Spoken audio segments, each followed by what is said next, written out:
again, my subscribers. Today we are doing a reaction.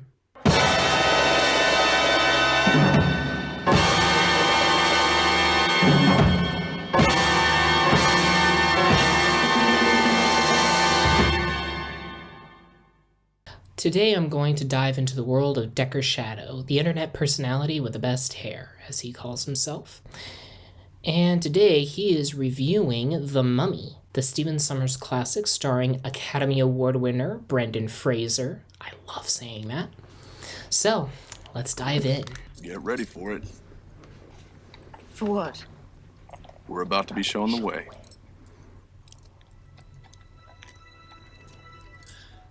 Hello World Wide Web. I'm Decker Shado, the internet personality with the best hair.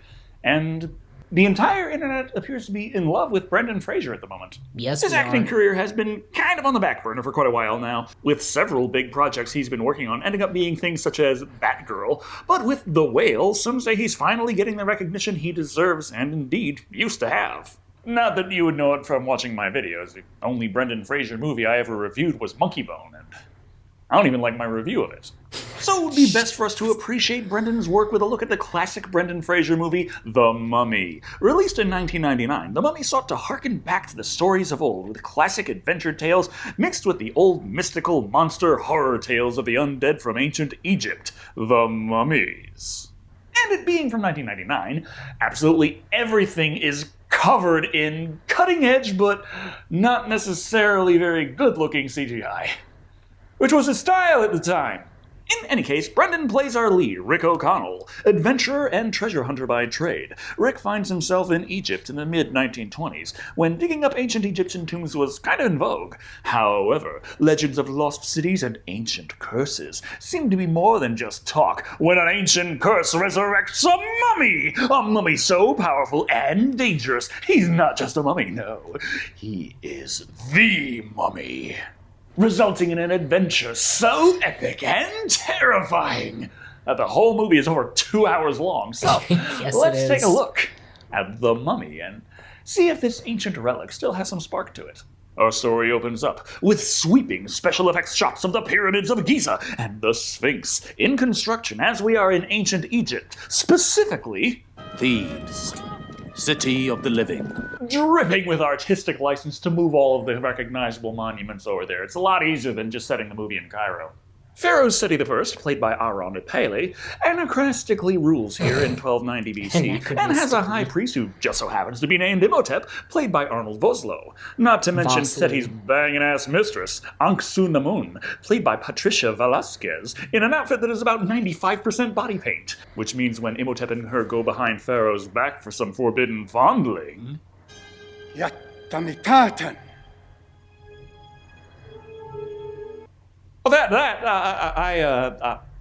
I was touching myself. So Imhotep disarms the man, and Anunnaki stabs him in the ass. They double-team murder the shit out of the pharaoh. Who cares? But, oh yeah, he's the pharaoh. As the pharaoh's guard, they won't be happy. Don't fret. Anunnaki says, hey, Imhotep, babe, you go, because you got them necromancy magics. Put them to good use. All right, just gonna stab myself to death and give you a chance to escape, which he does, stealing her body from her crypt and hauling ass to Hamunaptra, the city of the dead. And armed with the Book of the Dead itself, he weaves those handy-dandy ancient Egyptian magics to return her soul from the underworld and raise his sweet piece of ass to life once again. But Pharaoh's bodyguards had followed Imhotep and stopped him before the ritual could be completed. This is kind of like they got a brain surgeon in the middle of an intense operation, and then all of a sudden the FBI barges in like, surprise, hey, did you not notice his ankle bracelet? This guy's violating parole, we gotta take him real quick. Thus, Anunnak's soul goes right the fuck back to the underworld, and Imhotep and his priests are to be punished. Mummified alive! Imhotep gets it the worst of all, though, as they curse him with the biggest, baddest, damnedest damnation of all ancient Egyptian dark movie magic, cursing him to become a horrific monster.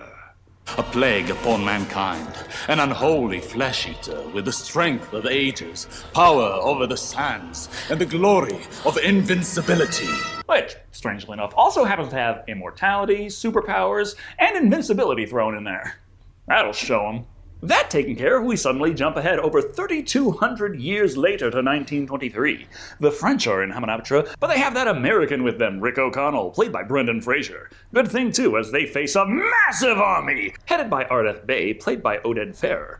After Rick's commander flees, Rick is in command. Don't worry, he's still got his friend, Benny Gabor, played by Kevin J. O'Connor. However, seeing their adversaries, Benny decides to just say fuck it and leave, meaning only Brendan is there kicking all the asses and taking all the names in the opening action sequence. As much ass as he can kick, though, he's still driven back and cornered.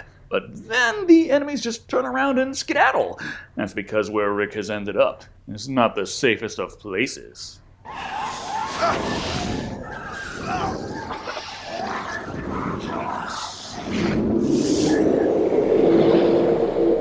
As Imhotep's curse moves the very sands, his will still fighting to this day. For prestidigitations and stuff, he can't do anything actually impactful like, digging himself out. That's too far. After this slaughter, Rick is the only one still standing. And the enemies do notice, but Ardeth says not to kill him because, we wouldn't have a movie if they did. Besides, we got another time jump 3 years later where we are introduced to more characters, most notably Evelyn Carnahan, played by Rachel Weisz. She's a librarian and a bit of a klutz. Oh, so silly. Accidentally knocking over this bookshelf, which just so happens to be lined up with the other bookshelf, in that classic Domino Rally interior design aesthetic. Yeah, Such a mishap infuriates her boss, Terrence Bay, played by Eric Avari. I'm so very sorry it was an accident. Darling girl, when Ramses destroyed Syria, that was an accident. You are a catastrophe! Funny thing being that filming that accident had to go completely according to plan, otherwise they'd have to spend several days setting it back up again. Something you obviously don't want to be stuck with, as that's exactly what Terrence tasks Evelyn with as punishment for her ineptitude. However, as we see her continuing her work, she senses something strange, summoning her to sarcophagus storage.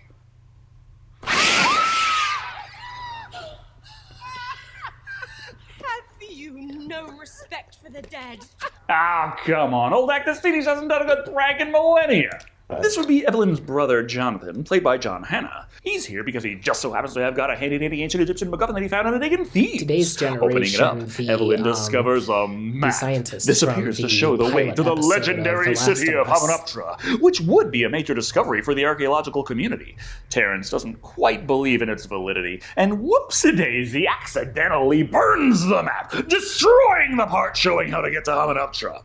Oh well, sucks for them, but look at the right side. Now there's no evidence of this Hamunaptra hooey that definitely doesn't exist anyway, so they don't have to waste time looking for it anymore.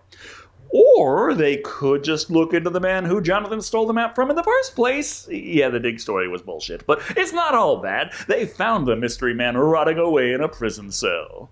We both found your puzzle box, and we've come to ask you about it. And he has such sights to show them. But yeah, Jonathan did pickpocket it from him, and he is not feeling the most generous with information. Well, with the fact that they intend to hang him in just a beat. So if Evelyn wants to know anything, she's gonna need to get him out of here. Easy enough, the warden would be Gad Hassan, played by Omid Djali. And she senses he is a greedy bastard and thus offers in exchange for this man's freedom hundreds upon hundreds of British pounds.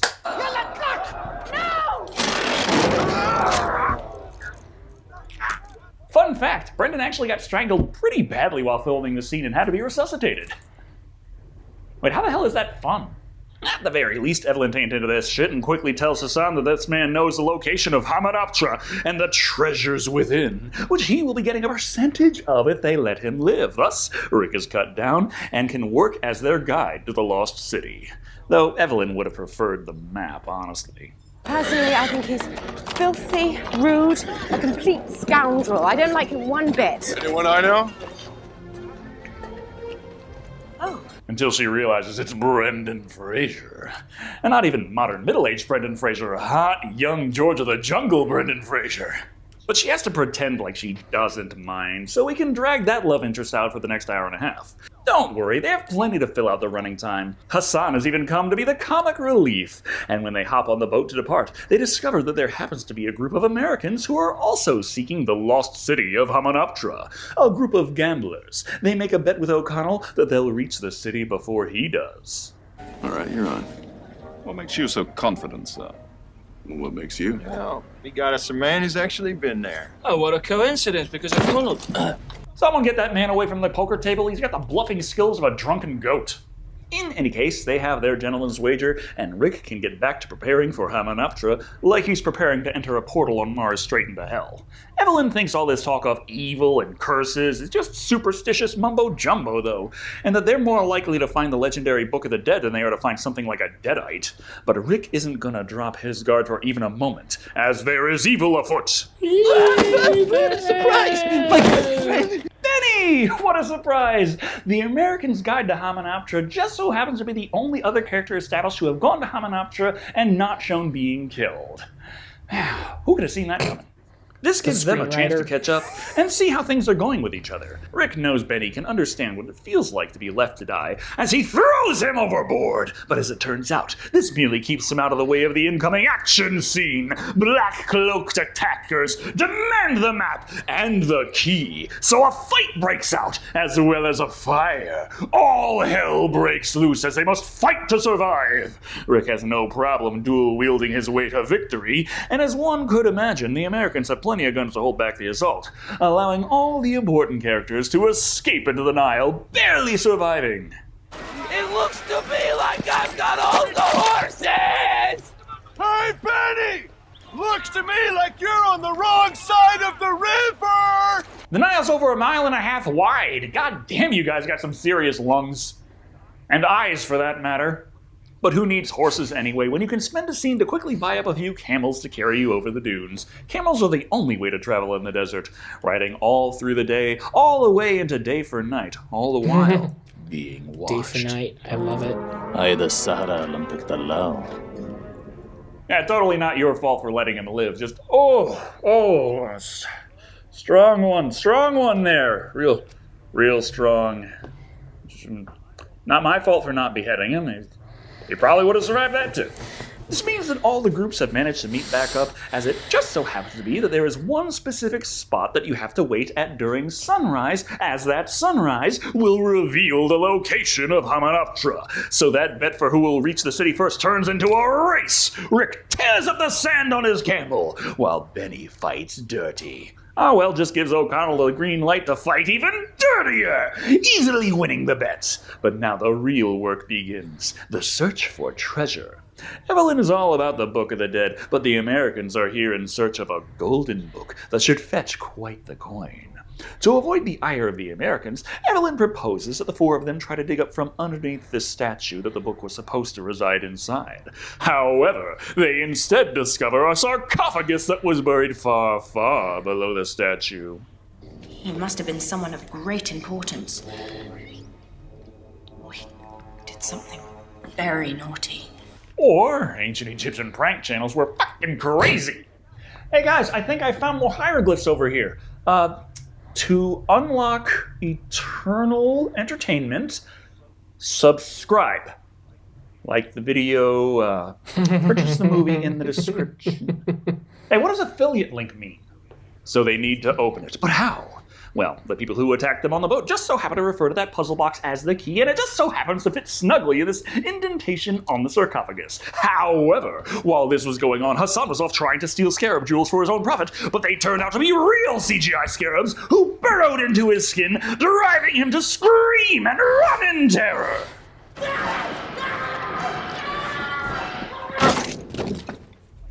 Like I said, comic relief. So that delays the opening long enough for them to just call it a night. They wonder exactly what got into old Hassan, but Evelyn absolutely refuses to believe in silly ancient curses. They aren't real. What is real is the black-cloaked bastards who attack their campsite out of nowhere. There's rioting and shooting and screaming all around, up until O'Connell gets the attackers to stop by lighting up a stick of dynamite. You will shed no more blood, but you must leave. Leave this place or die. It seemed perfectly fine to kill him just a second ago, but that dynamite, man, that might upset the sand a little. Be careful with that. With that action scene out of the way, they depart and the dig can continue unabated. First up are the Americans discovering a chest they believe holds the Golden Book. Reading the inscription, it's an end-user license agreement. Death will come on swift wings to whomsoever opens this chest. Yeah, whatever, except... Also, there's a bit about if you bring someone back from the dead, that one will be the one to kill you, and when they do, it helps regenerate their undead body. You seen Hellraiser? It's pretty much Hellraiser. Well, Benny's seen enough, and he runs like hell, long before the group cracks open the chest. Speaking of cracking open ancient Egyptian containers, the hero's finally getting around to popping open that sarcophagus, which contains a jump scare! Mysterious mummy here. It seems to have been buried alive. Weird. Almost as weird as the fact that the Americans found not the Golden Book, but the Book of the Dead. Convenient. Only problem is, it seems to be locked. No problem. When he falls asleep, Evelyn can just yoink that thing out of his hands, pop it open, and begin reading random incantations out loud like it's no big deal.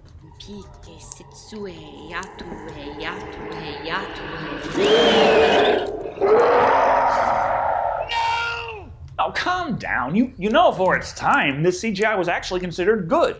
But whoopsie-daisy, that just so happened to be the spell to raise the dead. And with that comes the plagues. Locust swarms swarm in like locusts, so they must run. However, Mr. Burns, played by Tuck Watkins, loses his glasses. As we all know, when that happens, you pretty much immediately go super blind.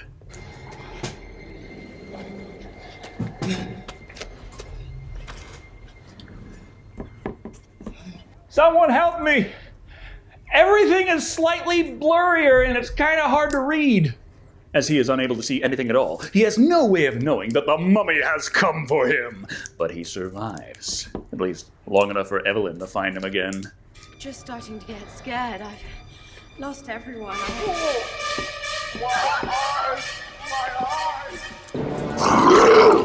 But the mummy has stolen his eyes and incorporated them into his own body! And interestingly enough, the fact that the man has astigmatism really didn't matter in the movie, but it mattered in the novelization. The guy coming back from the dead and the first eyes he gets need glasses. It kind of made it a lot harder than it had to be. Ain't this a bitch? Back from the dead, I can't see shit. But I guess, LASIK ain't got nothing on necromancy. So while she is trapped in there with a creature who ate up most of the movie's budget, the rest of the group has to flee in terror from flesh-eating scarabs. They quickly gobble up miscellaneous, but aren't in such a hurry that the gang can't stop to admire the work the special effects team has put into this guy, before Rick blasts it with a shotgun and runs like hell, right into the black-bedecked bastards. I told you to leave or die. You refused. Now you may have killed us all. But don't throw this all on them. Stopping anyone from getting this far was literally your only job. Know this. This creature is the bringer of death. He will never eat. He will never sleep. He will never stop. Ah, so the Terminator? I've seen that movie too. So while the Pharaoh's guard works to contain the mummy, and the heroes are made to leave, Benny is still inside and just so happens to be cornered by the mummy. Not to worry, he can turn the undead with his religious focus. Or not. Okay, just gotta work his way through the various religious symbols until he finds one that does something. Perhaps the Star of David in a little Hebrew.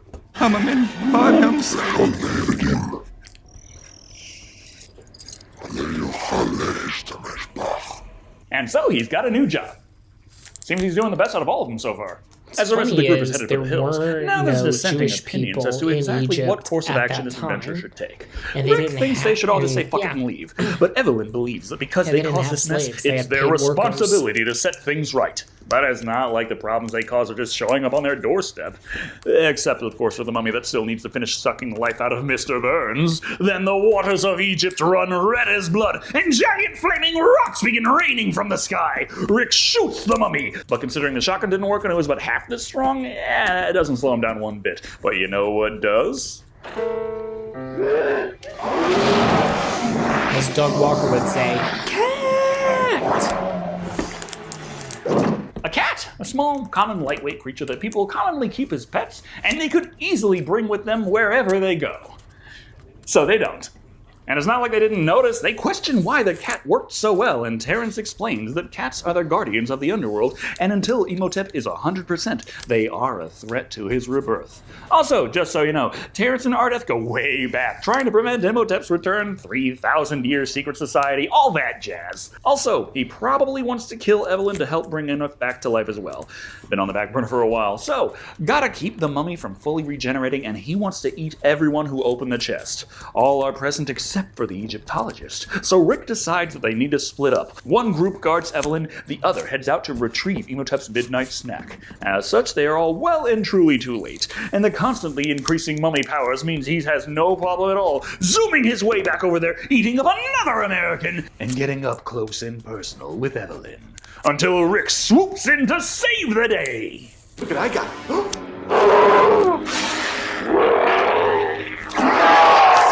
Marking the one and only time they actually used the cat to their advantage. I mean, it seemed like a much better guard for Evelyn than the Zagnut bar you had waiting for Imhotep.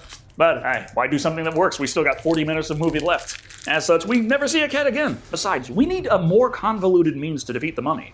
How about that golden book? If the Book of the Dead brought him back, maybe the golden book will unbring him back. But first, the entire population has been zombified, chanting Imhotep over and over again. So Evelyn's research as to the Golden Book's location can be properly tense. Seems the Google translation got it wrong, which is why the Americans found the Book of the Dead. The locations were swapped in this 3,000-year-old game of telephone, and the Golden Book is actually in the statue of Horus. Anyway, army of zombies, time for another action scene to break out, as their car is besieged by zombies, and the last of the Americans is gobbled up by Imhotep. That means even cats won't save them now. They still could have saved him seconds before he was fully regenerated, but the zombies have them cornered, and Imhotep approaches with an offer. If they give him Evelyn willingly, he'll spare their lives. Seeing as they will still have time to try something before he kills her, she accepts this and hopes for the best. But we still need more action, so Imhotep orders their death, and they must escape into the sewers. All except Terrence, who holds the zombies off and sacrifices himself so the rest can get to safety. Anyway, they don't have all that much time left to stop the mummy, so how's about we get a handy-dandy pilot who just so happens to have an airplane, a heroic demeanor, and a desire to die for a good cause to get them down to the Lost City before it's too late? Captain Winston Havelock, played by Bernard Fox. Imhotep doesn't just let them fly in, though, whipping up a sandstorm so enormous it consumes their craft. Not to worry, a quick kiss from Evelyn to distract Imhotep, and the crew can barely survive. Except for Winston, he's dead. And landed in quicksand, so, if he wasn't really dead before, he is now. Thus, everyone is back at Hamunaptra for the final showdown. You know, nasty little fellows such as yourself always get their comeuppance. They do. Oh, yeah, especially in horror movies. Once you've done enough heinous shit that the entire audience wants you dead, there's no such thing as going too far with that kid.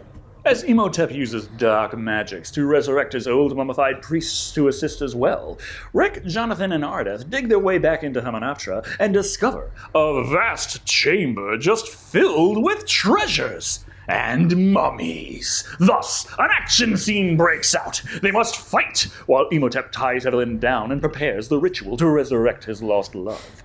Also, hey, would you look at that? The Golden Book. Problem is, Evelyn is the one who really knows how to read this shit, so they need to interrupt that little resurrection ceremony to fight Imhotep and free Evelyn. Eventually, Jonathan blurts out enough words that Imhotep's other magical resurrected guard turns on him, sparing Rick and killing Anuk. So now that really pisses Imhotep off. But what's this? Now Evelyn can freely recite the magic words that tear away Imhotep's immortality. Then, in just one easy stab, that's it. Imhotep dies as he lived. Covered in CGI.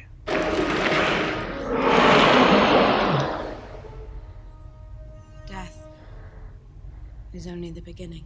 Yeah, we got a whole damn trilogy of movies out of this one. That, and this movie ain't over yet. Benny's been trying to haul treasures away, but whoopsie-daisy accidentally activates a secret lever, revealing this is one of those damn shifting temples with chambers closing up and sealing all over the place, meaning everyone has to flee if they intend to escape with their lives.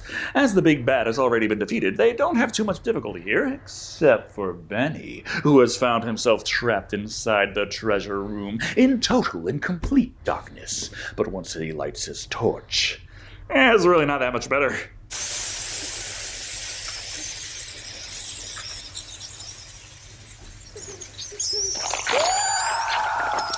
It just makes you itch, doesn't it? Therefore, happy ending! The heroes have saved the day. The world will not be destroyed. Evil is vanquished. Brendan Fraser gets the girl. And, as a special added bonus, they get to ride off into the sunset, with saddlebags absolutely bursting with ancient Egyptian treasures. Unabashedly stolen by Benny earlier. That way, the heroes can just ride off with their treasures and not have to worry about the moral implications of having robbed a tomb for it.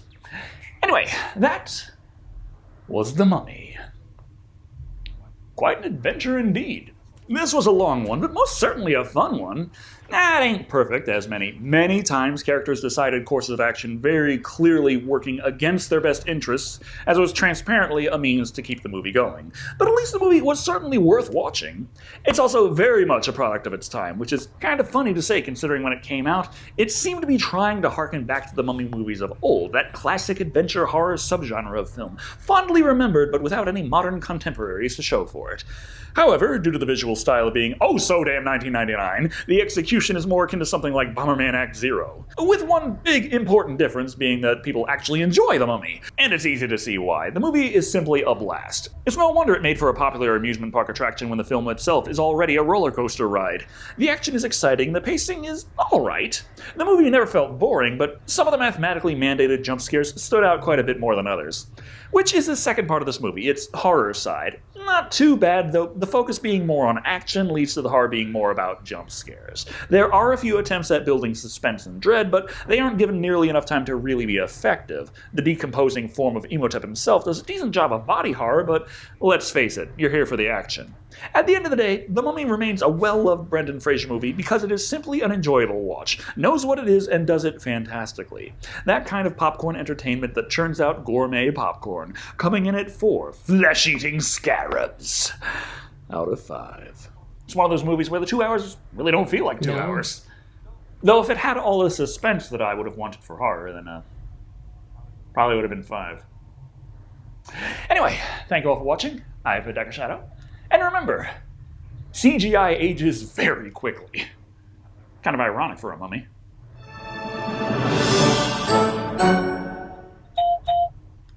How's your friend? He had his eyes and his tongue ripped out. What would you be? I'm so pleased.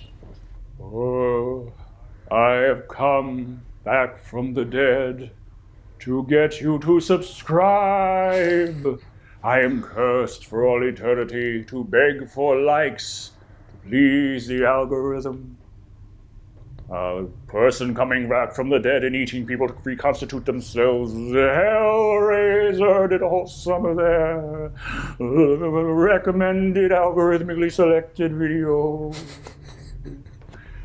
I have a Patreon. Hold on a minute. So I apologize for my behavior if you noticed I was a little distracted. My nephew and my niece are over at the house today, and I put my nephew down about a half hour ago. Toward the end there, he woke up and he started crying, and so I had to, go make sure he was okay, as you do. What I thought about this review, it was funny. I've always liked Decker's Shado. I think he is one of the best online movie critics that I've watched. My own thoughts about The Mummy have changed as I've gotten older, and as I've really gone into storytelling. It is a lot of fun. I think it's I think it's better than a lot of the big budget action movies that have come out in recent years. It doesn't take itself seriously, which is an asset. Because if it did take itself seriously, then I don't think the movie would be quite as endearing as it has been over the years. So yeah, that was a fun little video, and you'll probably see me do a lot more of those because, like I said, I like Decker Shado a lot, and I want to see some more of his stuff. Thank you very much for watching. Like and favorite the video if you enjoyed it. Share it with everybody you know. Subscribe today and hit the notification bell. I upload every Saturday, or at least try to. Like the Facebook, Instagram, TikTok, and Tumblr pages. Please stay safe and healthy. And remember, it's chaos. Be kind.